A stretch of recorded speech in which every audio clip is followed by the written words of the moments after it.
Not പിൻവലിക്കലിന് ശേഷമുള്ള ആദ്യ വായ്പാ നയത്തിൽ നിരക്കുകളിൽ മാറ്റം വരുത്താതെ റിസർവ് ബാങ്ക്. റിപ്പോ നിരക്ക് 6.25% തുടരും. അതേസമയം നിരക്കളവ് പ്രതീക്ഷിച്ച ഓഹരി വിപണി നയപ്രഖ്യാപനത്തെ തുടർന്ന് ഇടിഞ്ഞു.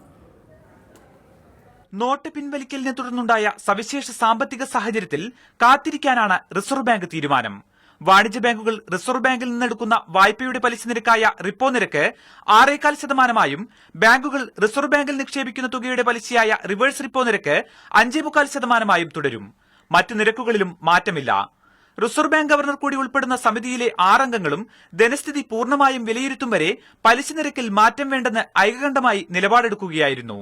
നോട്ട് പിൻവലിക്കലിനെ തുടർന്നുണ്ടായ സാഹചര്യം നേരിടാൻ സഹായിച്ച എല്ലാവർക്കും reserve bank governor Urjit Patel നന്ദി പറഞ്ഞു. കറൻസി ലഭ്യത ഉറപ്പാക്കുന്നതിനും നിയന്ത്രണങ്ങൾ നീക്കുന്നതിനുമാണ് പ്രഥമ പരിഗണനയെന്നും ഉർജിത് പട്ടേൽ വ്യക്തമാക്കി. All dispensations were put into place to ensure that the period for disruption is the minimal while we recalibrate our note supply to the denominations that were not withdrawn in terms of the legal tender character. പണപ്പെരുപ്പം പിടിച്ചു നിർത്തുകയാണ് ലക്ഷ്യമെന്നും reserve bank ആവർത്തിച്ചു. രാജ്യത്തിന്റെ വളർച്ചാ നിരക്ക് നേരത്തെ പ്രതീക്ഷിച്ച 7.6% നിന്ന് 7.1% മാറ്റി നിശ്ചയിച്ചിട്ടുണ്ട്. ഭക്ഷ്യധാന്യങ്ങൾ ഉൾപ്പെടെ പച്ചക്കറി ഒഴികെയുള്ള ഉൽപ്പന്നങ്ങളുടെ വില വർദ്ധിക്കാൻ സാധ്യതയുണ്ടെന്നും റിസർവ് ബാങ്ക് വിലയിരുത്തുന്നു. നിരക്കുകളിൽ ഇളവ് പ്രതീക്ഷിച്ച ഓഹരി വിപണി വായ്പാ നയം പുറത്തുവന്ന ശേഷം കൂപ്പുകുത്തി. മാതൃഭൂമി ന്യൂസ്, മുംബൈ.